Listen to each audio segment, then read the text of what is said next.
ताता तेरी याद में बिन मांगे सब कुछ है पाया, क्या मांगू फरियाद में।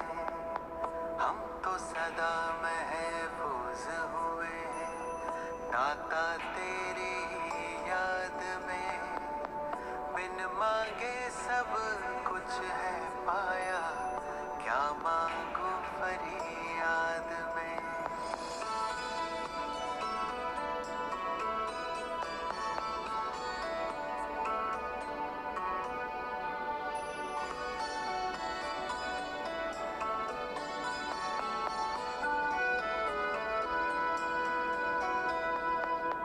तू ही समझता दिल को हमारे, करता मेरी हिफाजत है।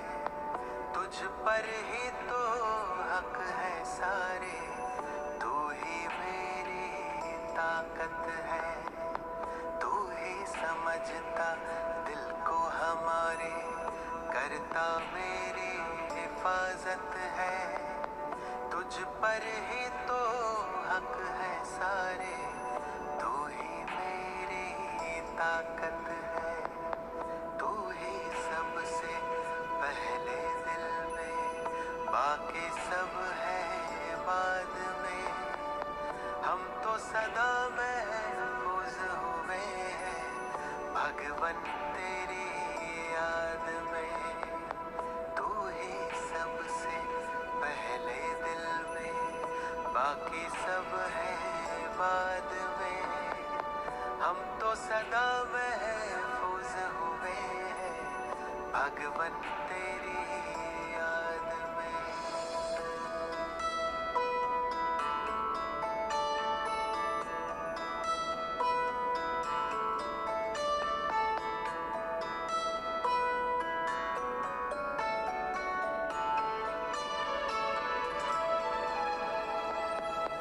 दिल जो गाता तू वो गजल है, तू ही भरता मुझ में बल है।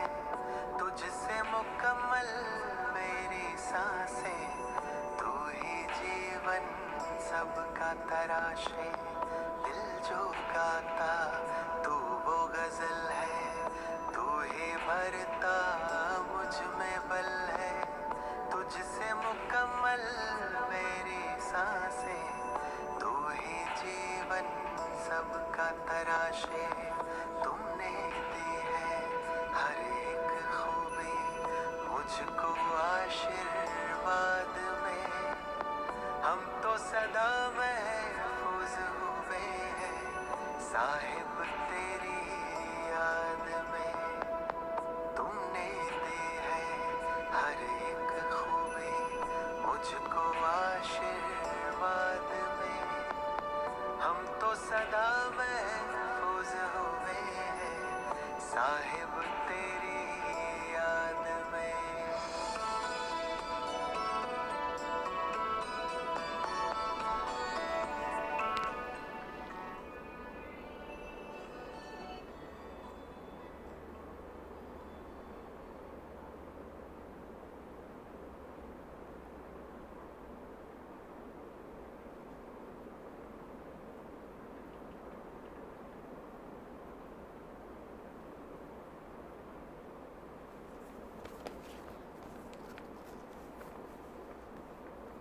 ओम शांति। बाबा के महावाक्य आज 5 तरीके हैं।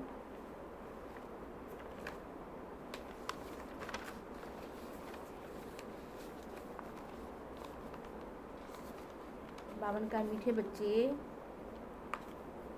इस बेहद के नाटक में तुम आत्माओं को अपना अपना पार्ट मिला हुआ है। अभी तुम्हें ये शरीर रूपी कपड़े उतार कहाँ जाना है? अपने घर जाना है, फिर नए सिर राज्य में आना है। प्रश्न है, बाप कोई भी कार्य प्रेरणा से नहीं करते, उनका अवतरण होता है, यह किस बात से सिद्ध होता है? उत्तर है, बाप कहते हैं करण करावनहार, मतलब खुद आके करण करावनहार करवाता है हम लोगों से, तो प्रेरणा से कैसे हो सकता है? करण करावनहार, प्रेरणा का अर्थ है विचार, प्रेरणा से कोई नई दुनिया की स्थापना नहीं होती। बाप बच्चों से स्थापना कराते हैं, कर्मेंद्रियों बिगड़ तो कुछ भी करा नहीं सकते, इसलिए उन्हें शरीर का आधार तो लेना ही पड़ता है। ओम शांति। रूहानी बच्चे रूहानी बाप के सामने बैठे हैं, गोया आत्माएं अपने बाप के सम्मुख बैठी हैं। आत्मा जरूर जिसके साथ बैठेगी, बाप भी जब जिस्म लेते हैं तब सम्मुख होते हैं। जब बाबा कहते मैं इनका आधार लेता हूँ तब मैं तुम्हारे आमने सामने होता हूँ। आत्मा परमात्मा अलग रहे बहुकाल, सुंदर मेला कर दिया जब सतगुरु मिले दलाल। जब ब्रह्मा में से बाबा आते तब हम सतगुरु से मिल पाते हैं। तुम बच्चे समझते हो ऊँचते ऊँच बाप को ही ईश्वर प्रभु परमात्मा भिन्न भिन्न नाम दिए हैं। परम पिता परमात्मा कभी लौकिक बाप को नहीं कह सकते। सिर्फ परम पिता लिखा तो भी हर्जा नहीं। परम पिता अर्थात वो सभी का पिता जो एक हैं। बच्चे जानते हैं हम परमात्मा के साथ बैठे हैं। परम पिता परमात्मा और आत्माएं शांति धाम के रहने वाले हैं, यहाँ पाठ बजाने के लिए आते हैं। सतयुग से लेकर कलयुग अंत तक तुम्हारा पाठ यहाँ बजाया तुमने। ये कोई नई रचना नहीं है, रचता बाप ने तुम बच्चों को समझाया है। तुम बच्चों ने ऐसे पाठ बजाया है। आगे ये नहीं जानते थे कि हमने 84 जन्मों का चक्कर लगाया है। अभी तुम बच्चों से बाप बात करते हैं जिन्होंने 84 का चक्कर लगाया।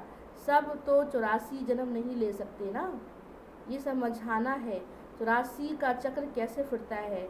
जो शुरू से लेकर फर्स्ट जन्म से लेकर लास्ट जन्म तक जो आते हैं उनके होते 84 जन्म, बाकी जो बीच में आते हैं उनके 84 जन्म नहीं होते। तो वही बाबा कह रहे हैं, ये लाखों वर्ष की तो बात कोई याद रख ना सके। बच्चे जानते हम हर 5000 वर्ष बाद पाठ बजाने आते हैं। हम पाठधारी हैं, ऊँचते ऊँच भगवान का विचित्र पाठ है। ब्रह्मा विष्णु का विचित्र पाठ नहीं कहेंगे, दोनों ही 84 का चक्र में आते हैं, दोनों ही 84 का चक्र लगाते हैं। बाकी शंकर जी का पाठ इस दुनिया में तो नहीं है, त्रिमूर्ति में दिखाते हैं, स्थापना और फिर विनाश, उसके बाद पालना। चित्रों पर समझाना होता है, चित्रों जो दिखाते उस पर समझाना होता है। संगम युग पर पुरानी दुनिया का विनाश तो होना ही है। बाबा कहते विनाश नहीं कह सकते, उसको परिवर्तन कहते हैं। प्रेरक अक्षर भी रॉन्ग है। भगवान कहते प्रेरणा से अगर मैं करा लेता तो फिर मैं कब का करा चुका होता है, लेकिन मुझे आकर ही कराना होता है ना। तो कोई कहते हम बाहर जाकर प्रेरणा, आज हमको बाहर जाने की प्रेरणा नहीं है। प्रेरणा यानी विचार। प्रेरणा का अर्थ कोई नहीं जानते। परमात्मा कोई प्रेरणा से काम नहीं करते, ना प्रेरणा से ज्ञान मिल सकता है। बाबा आते हैं, इन कर्मेंद्रियों के द्वारा पाठ बजाते हैं, तभी तो उनको करण करावन हार कहते हैं ना।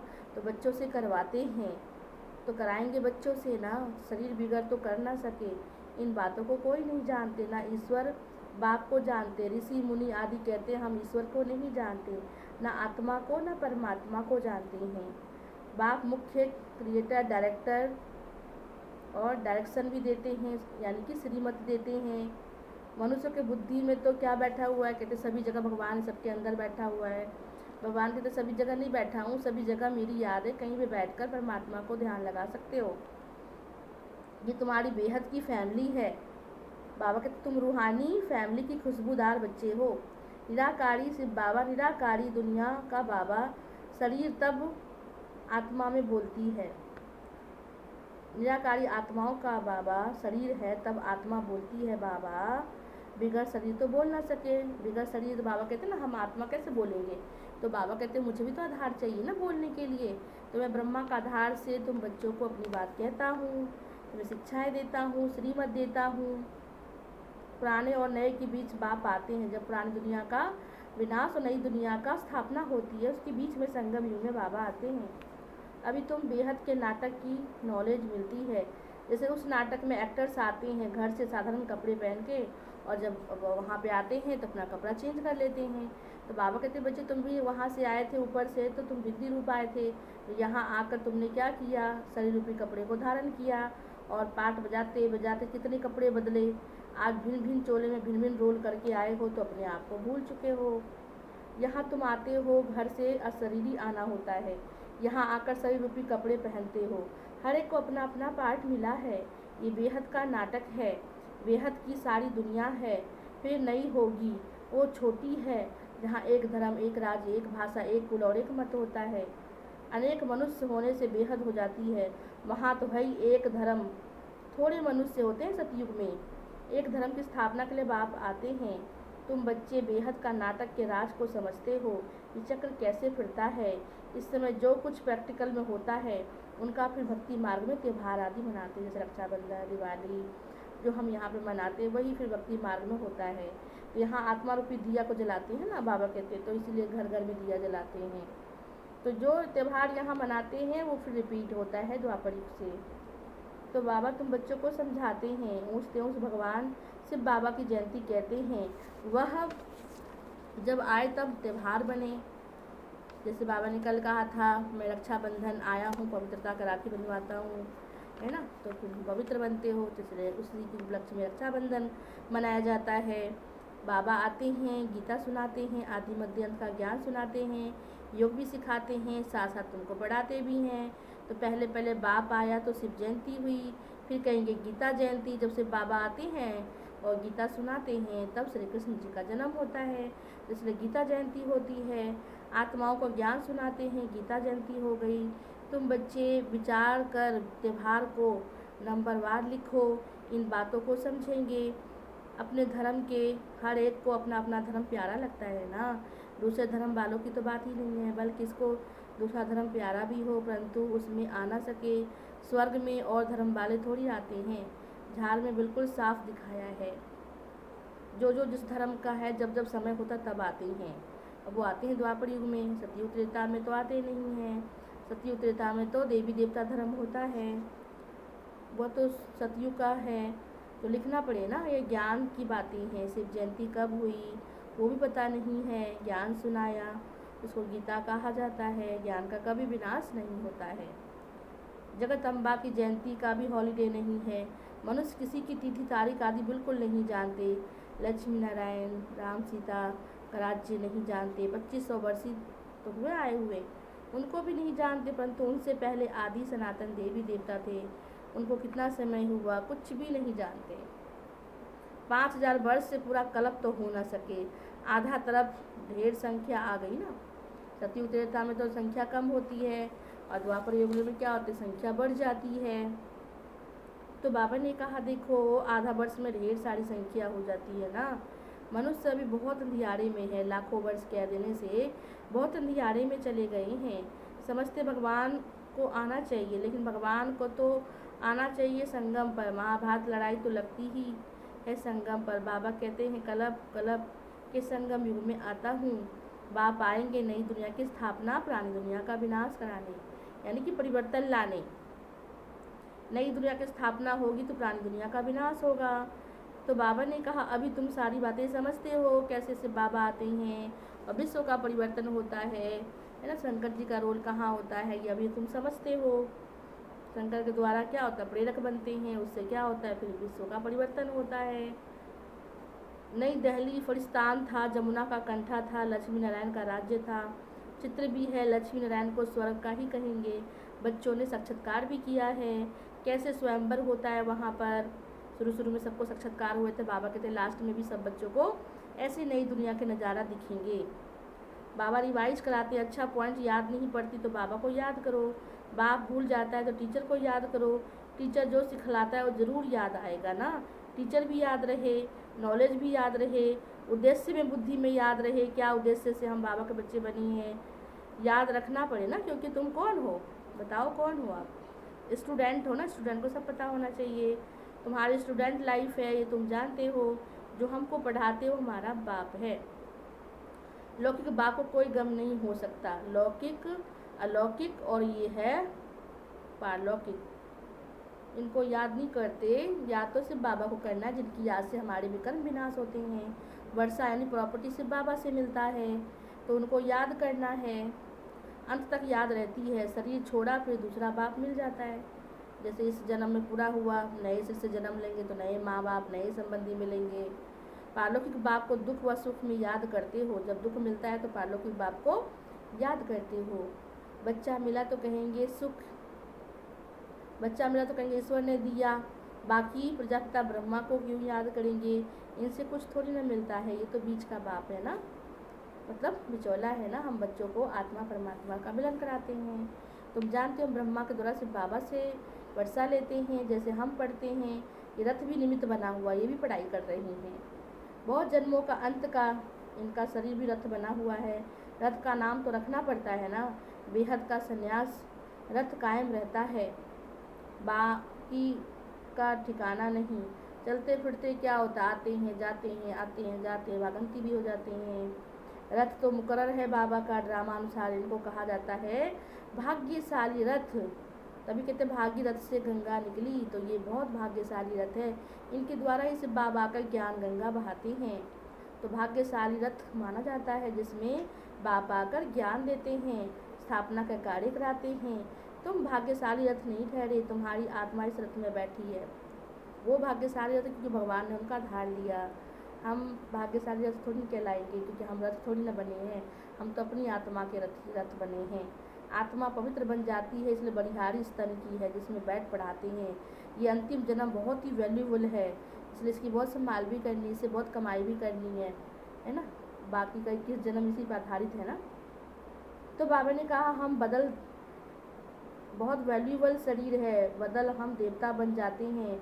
इस पुराने शरीर द्वारा ही तुमको शिक्षा पाते हो, सिर्फ बाबा के बनते हो। तुम जानते हो हमारी पहली जीवन व्यर्थ नाटे फैनी थी, पत्थर मिसल थी। अब बर्थ पाउंड यानी हीरे जैसा, जितना पढ़ेंगे उतना ऊंच पद पाएंगे। बाबा ने समझाया याद की यात्रा में रहो। पढ़ने के बाद क्या रहो, याद की यात्रा में रहो। जब तक मंजिल मिल नहीं जाती तब तक बाबा की तुम्हारी यात्रा चलती रहेगी। तो इसलिए याद की यात्रा मुख्य है। इनको भारत का प्राचीन योग कहते हैं, जिससे तुम पतित से पावन बनते हो। स्वर्गवासी तो सब बनते हैं, फिर पढ़ाई पर सारा मदार है। तुम बेहद के स्कूल में बैठे हो, तुम देवता बनेंगे। तुम समझ सकते हो ऊंच पद कौन पा सकते हैं, है ना। पुरुषार्थ से जाना जाता है कि ऊंच पद कौन पा सकते हैं, अपने आप को भी दूसरों को भी। उनकी क्वालिफिकेशन क्या होनी चाहिए, पहले हमारे में क्वालिफिकेशन नहीं थी, आसुरी मत पे थे ना, मायावी मत पे थे। अब सिर्फ बाबा हमें ईश्वरीय मत देते हैं।